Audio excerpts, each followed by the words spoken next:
Сестрината тајна. Мојата сестра Венета има касичка зајаче.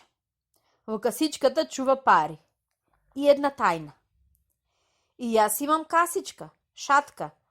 Во касичката пари, но без тајна. Каква е твојата тајна? Ја прашав еднаш.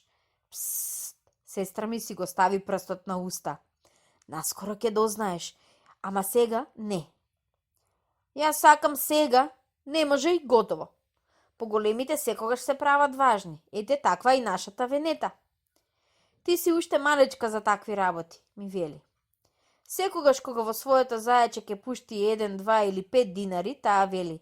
Сега тајната порасна Светлана. Чудно, кога јас во својата шатка ќе пуштам 1, 2 или 5 динари, мојата тајна не расте. Не расте зашто јас немам тајна.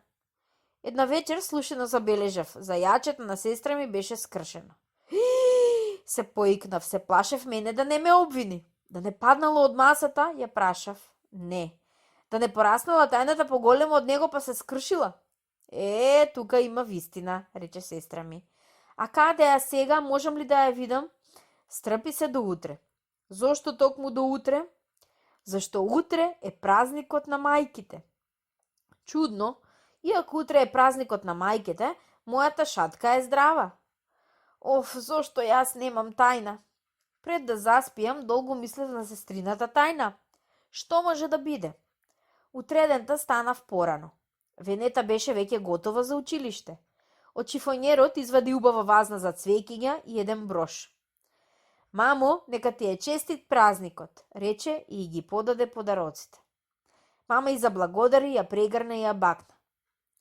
Мене ми се нажали, а јас немам ништо.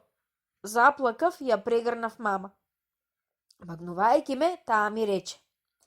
Ти ми подари најубав гердан, не плачи. Каков гердан? Не е вистина. Твоите раце околу мојот врат, тоа е гердан што не може да се купи во ниедна продавница. Одеднаш ми се олесни. Пред да рече до гледање, сестра ми гјаволесто ми се насмевна. Сега ја узна мојата тајна, зар не е, Светле? Ами, тајната во мојата шатка нели е веќе порасната? Ти купи и на баба кутија локум, ме поучи Венета и ја затвори вратата по себе.